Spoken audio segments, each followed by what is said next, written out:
ओम पंचाशः सर्गः 50वां सर्ग।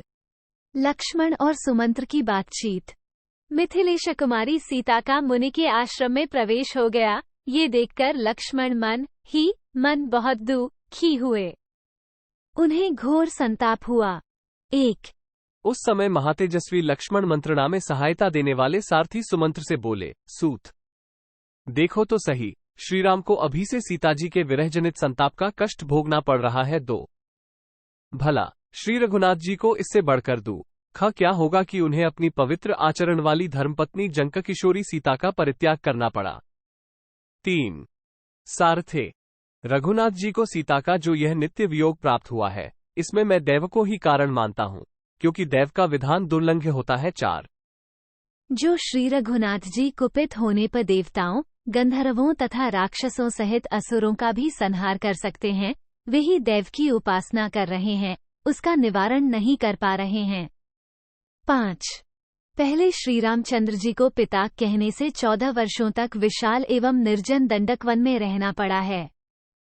अब उससे भी बढ़कर दुख की बात ये हुई कि उन्हें सीता जी को निर्वासित करना पड़ा। परंतु पूर्ववासियों की बात सुनकर ऐसा कर बैठना मुझे अत्यंत निर्दयतापूर्ण कर्म जान पड़ता है। 7 सूत, सीता जी के विषय में अन्यायपूर्ण बात कहने वाले इन पूर्ववासियों के कारण ऐसे कीर्तिनाशक कर्म में प्रवृत्त होकर श्री रामचंद्र जी ने किस धर्मराशि का उपार्जन कर लिया है। 8 लक्ष्मण की कही हुई इन अनेक प्रकार की बातों को सुनकर बुद्धिमान सुमंत्र ने श्रद्धापूर्वक ये वचन कहे। सुमित्रानंदन, मिथिलेश कुमारी सीता के विषय में आपको संतप्त नहीं होना चाहिए। लक्ष्मण, ये बात ब्राह्मणों ने आपके पिताजी के सामने ही जान ली थी। 10 उन दिनों दुर्वासा जी ने कहा था कि श्रीराम निश्चय ही अधिक दुख उठाएंगे, प्रायः उनका सौख्य छिन जाएगा। महाबाहु श्रीराम को शीघ्र ही अपने प्रियजनों से वियोग प्राप्त होगा। 11 सुमित्रा कुमार, धर्मात्मा महापुरुष श्रीराम दीर्घकाल बीतते तुमको, मिथिलेश कुमारी को तथा भरत और शत्रुघ्न को भी त्याग देंगे। 12 दुर्वासा ने जो बात कही थी उसे महाराज दशरथ ने तुमसे, शत्रुघ्न से और भरत से भी कहने की मनाही कर दी थी। 13 नरश्रेष्ठ, दुर्वासा मुनि ने बहुत बड़े जनसमुदाय के समीप मेरे समक्ष तथा महर्षि वशिष्ठ के निकट वो बात कही थी। 14 दुर्वासा मुनि की वो बात सुनकर पुरुष प्रवर दशरथ ने मुझसे कहा था कि सूत, तुम्हें दूसरे लोगों के सामने इस तरह की बात नहीं कहनी चाहिए।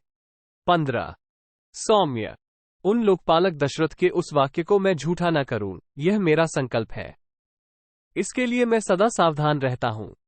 16 सौम्य रघुनंदन, यद्यपि यह बात मुझे आपके सामने सर्वथा ही नहीं कहनी चाहिए, तथापि यदि आपके मन में ये सुनने के लिए श्रद्धा उत्सुकता हो तो सुनिए।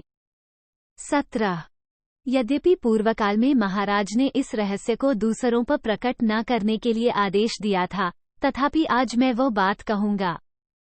दैव के विधान को लांघना बहुत कठिन है, जिससे ये दुख और शोक प्राप्त हुआ है।